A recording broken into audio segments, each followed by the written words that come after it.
Hi, my name's John, and I'm an addict. And put my timer on. I want to thank Nancy for inviting me out with her dribbling chin. And I was supposed to come out last week and share, but I had work, and they called me. I was all set up, and then they called me at the last second. And, I couldn't make it. Wow. Yeah, it's nerve-wracking coming up here. I still don't, I'm not totally comfortable with it. I just kind of do what I was taught here, man. They ask you to do something here in Narcotics Anonymous, and if it's possible, and you're capable of doing it, I do it. And that's what my predecessors taught me, is to be a service. You know. Because, my disease is self-centered, self-seeking, and self-sabotaging. You know, I like to put on the facade that everything's okay, and, I got this, and I could be dying inside. And some of the things that, I had to learn here in Narcotics Anonymous is, my predecessors would try to teach me, but when I got here, it was like, don't you know who I am? I know how to do this. I was 26 years old when I got here, and I knew everything there is to know about everything, and you weren't going to tell me any different. I know how to run my life, but yet I was living in a junkyard on Foot Street in Anaheim in a camper shell. And I'm gonna take it back. I'm gonna jump. I'm not your professional speaker, so I don't have like a monologue and a pitch and everything. What I share is straight from the heart, and I might jump around, so buckle up. You might fall out of your seat. But I grew up over here in Wilmington. Running the streets as a kid. I had a really good family. I wasn't, my family had their dysfunction, but I was raised by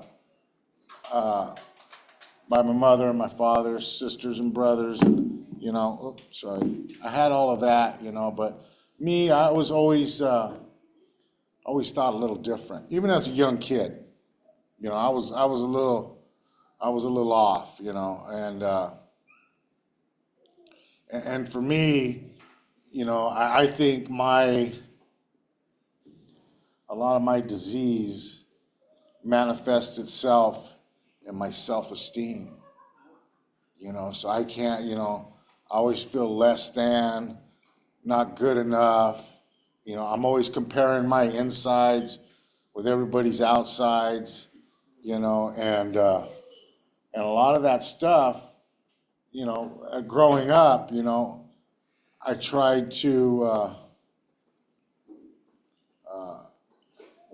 block it by either being crazier than you or doing something more extravagant than you, or always trying to be the topper, and then my drug use came, and well, what happened with the drugs. It started out slow, and then it strongly progressed until it says, like it in our literature, I live to use and use to live. That was the primary purpose of my existence. I put the family, the friends,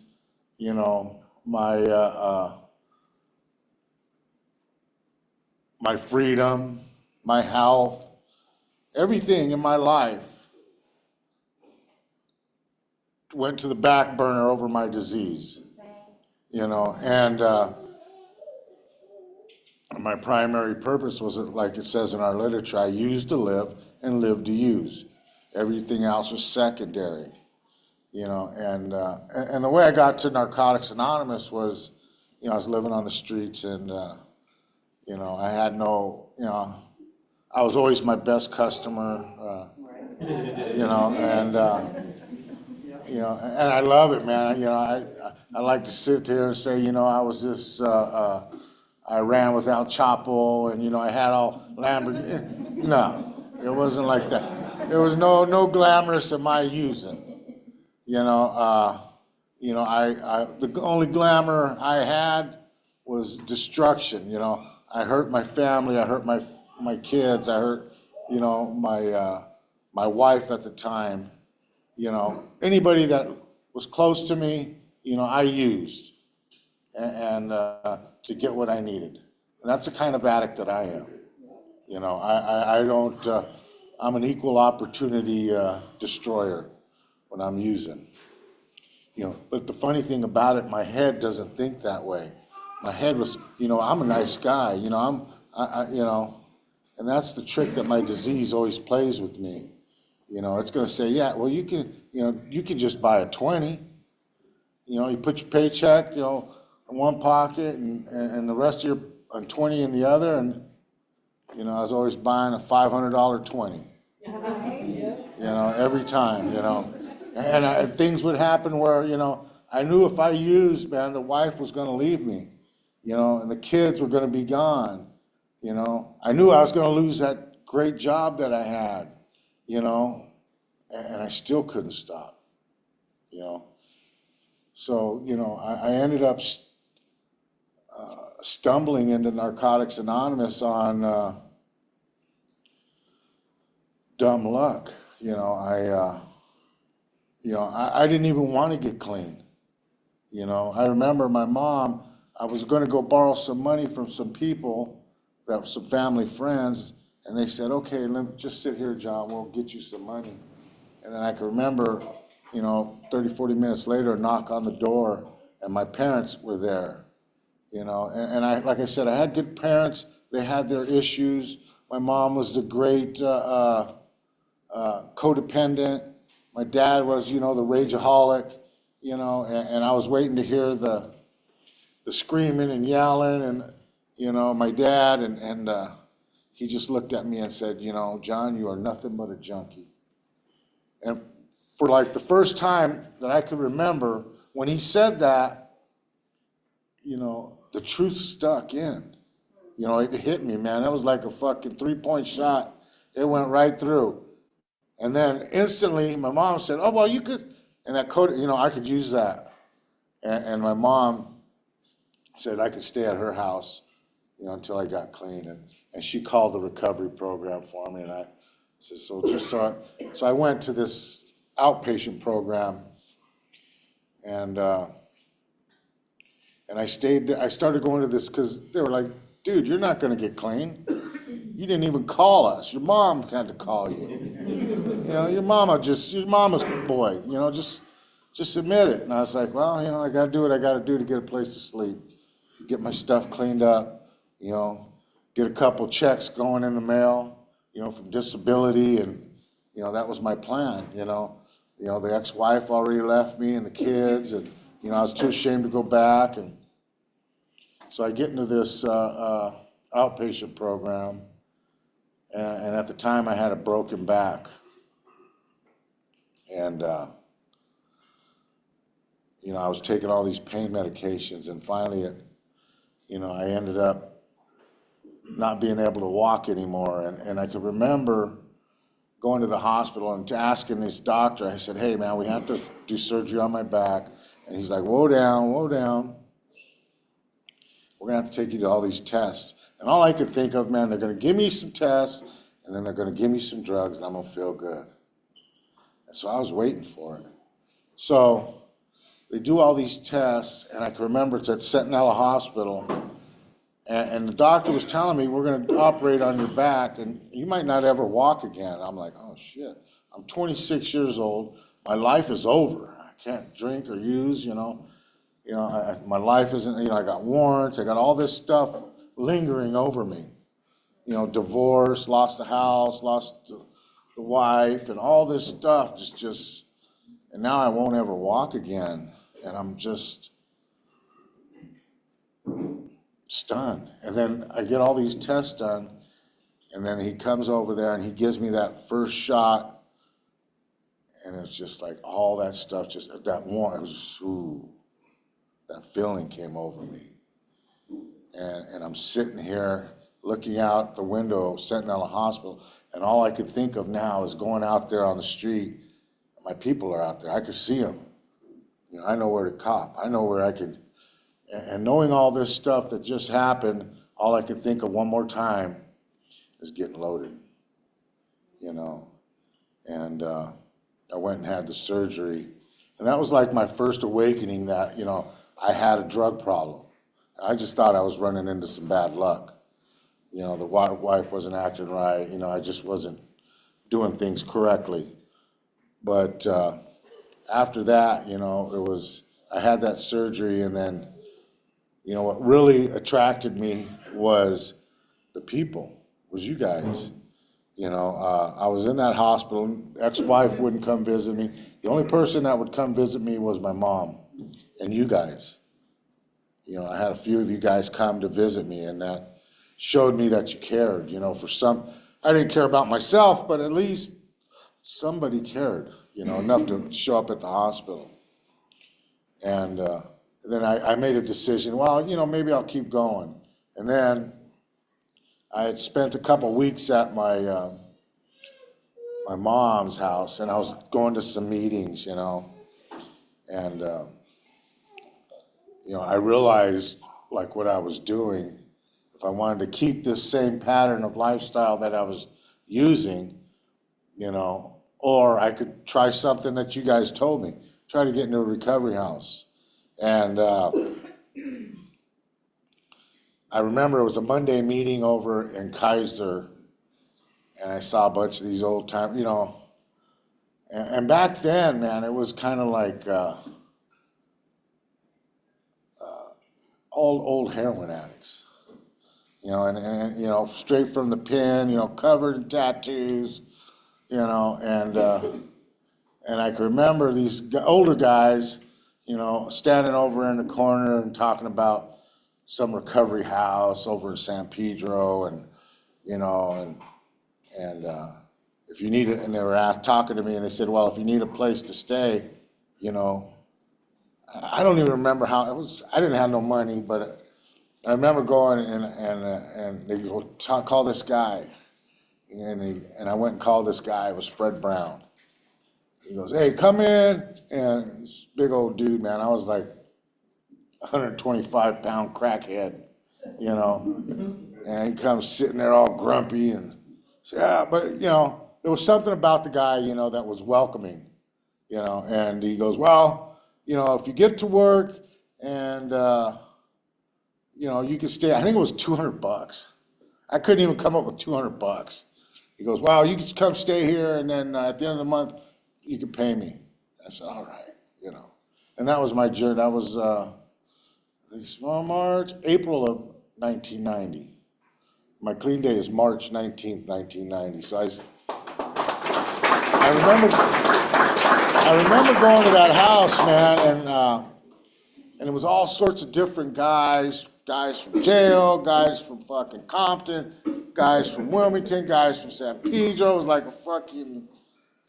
it was a rainbow coalition, you know, all different people and all different personalities, and everybody different, acting differently, you know, and what I took from it was, you know, these are people that are in the same problem that I am, you know, and I need to learn how to cope, because I had no coping skills, you know, with different personalities and different situations and different cultures, you know. It wasn't, you know, I was so isolated on my own little island, you know, that I needed to learn how to refunction out in society, man, because I was just, like it says in that literature of ours, you know, as it's that animalistic type of living,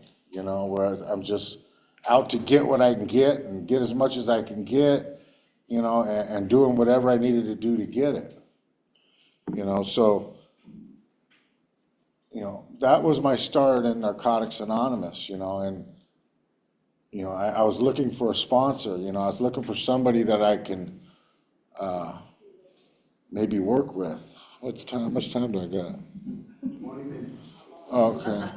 And, You have a timer in the back. 15, an hour. okay, so I want to get into, back then, it was, Narcotics Anonymous was, I feel fortunate, man. I was a youngster. My life was over at 26. And, I remember I lost the wife, the house, the kids, the car, the job. Wasn't going to walk again. I had, I don't know how many court cases going. My life was over. And I got to get clean. That was my mentality. And I ended up getting the sponsor and meeting with some people here, and they said, you don't have to fix all of that. All you got to do is do one thing at a time. Get that one done, then move to the next one. Get the next one done. And, and that first year was like the greatest year of my life when I look back at it. And I couldn't get myself through one of those things, but through you guys and working some steps and getting a God of my own understanding. I was raised Catholic. I saw these Christian people, and I used to call them born again idiots. And that was just my mentality. And I would come into the meeting and I would take inventory of everybody, like, oh yeah, man, he just smoked weed, he just drank. He just, and just take inventory on people. And the thing about it is I didn't want to take an inventory of my own and my own responsibilities and my own shortcomings and my own defects of character. Because when I got here, man, I was a good guy. I didn't have no defects of character. Everybody that I did something to had it coming. Right. And that was my mentality. And, when I was doing those home invasions and I had my kids in the car, they were safe. They were still in their car seat. That was my mentality. And, I always justified everything and rationalized everything that I did. And like I heard it here today, I took no responsibility for my own actions. And you know what? After 34, I still don't like to do it. That disease is always going to be there. I don't want to, do things sometimes, and but I'd rather do the things that I don't want to do than not do the things that I don't want to do and pay the consequences for it. Because there's consequences for all that we do here. So I started going to some meetings and I met Roxy back then, and it's funny because, when I was young, I can remember, man, I was just young little whippersnapper running around Narcotics Anonymous, and I was younger than everybody. I think me, Pat, and Rico, we're just out running amok, and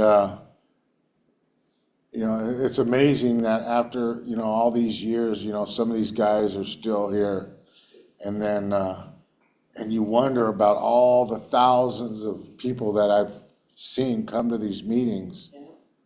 Where are they? I don't know. But I hear the newcomer come in and I hear it every time. What happened? Oh, I got her. I got the job, and we got a house together. And I said, well, what happened to your primary purpose? The most important thing in your life. This is the most important thing in my life. Because without this, I have nothing. I give it away. And, you know, I asked them what happened. Well, I stopped going to meetings, I stopped being a service, and, you know, I stopped doing what I did when I first came to Narcotics Anonymous, or the 12-step program that I can't go to, you know, and, because I've never, at thousands of meetings that I've been to, thousands, I've never seen a newcomer walk in the door and say, hey, I went out and got loaded and it's fucking working for me. Right. You know, I could shoot heroin like a lady and, you know, smoke crack like a gentleman. I've never heard it. I've never heard it. You know, but my thinking will say, well, maybe you can. You know, and it's not that. You know, it's never, my disease is going to try to get me at any point it can. You know, that's why I need to stay vigilant with my recovery. You know, I need to work steps, I need to pray, and I need to help others. You know, and when I'm not doing those things, my life, my quality of life suffers. You know, because when I'm not doing those things, I'm listening to an idiot. You know, and I don't know, man. I'm just, I'm an addict that's, like I said, I've been clean 34 years, and I'm still learning. You know, and I still have all those defects of characters, all those shortcomings, all that stuff I came in here with. I still have all that stuff in me. I just don't choose to use that stuff. I use the steps, the God of my understanding, and you people to direct me away from that stuff. 'Cause left to my own devices, that's where I'm gonna go. You know, as soon as I start becoming a secret, as soon as I start telling those little lies, as soon as, you know, you get that snowball rolling, you know, as soon as I get to saying, oh man, they're full of shit, I'm in trouble, you know. And all it takes is a little creak to let that disease in, and you're done, man. The war's over and you lost. As soon as you realize that, your life can move forward in a better, positive direction. If you don't want to believe that and you want to keep running your show your way, you're going to keep getting the same results you've been getting. You know, play stupid games, you get stupid prizes. You know, and you know, if you're new, you know, grab onto some people, start hanging out, get you a commitment, get you some fellas to hang out, get your girlfriends to hang out, and start doing this thing together. You know, and start introducing yourself to people in the meeting. And things will change. How much time do I got? 2 hours. Oh, I'm done. You know, but, you know, I want to thank Fred Brown, Alumni, for allowing me to come speak, man. You know, this is my home. This is, you know, this is where I started. You know, at 26 years old, my life was over. I just didn't know it was just beginning. And the saddest part about this is when you're young and you get into recovery and you stay in recovery, and then you see the guys that you came into recovery with come back in 10 years later, and they're in the same position that you were 10 years ago. And then it's 20 years, then it's 30 years, and they're in the same. That's sad. It's sad to see somebody, you know, when they could have made the same choice and lived a different lifestyle. You know, it's amazing how things change when you change the things that you're doing. You know, that's all I got. Thank you.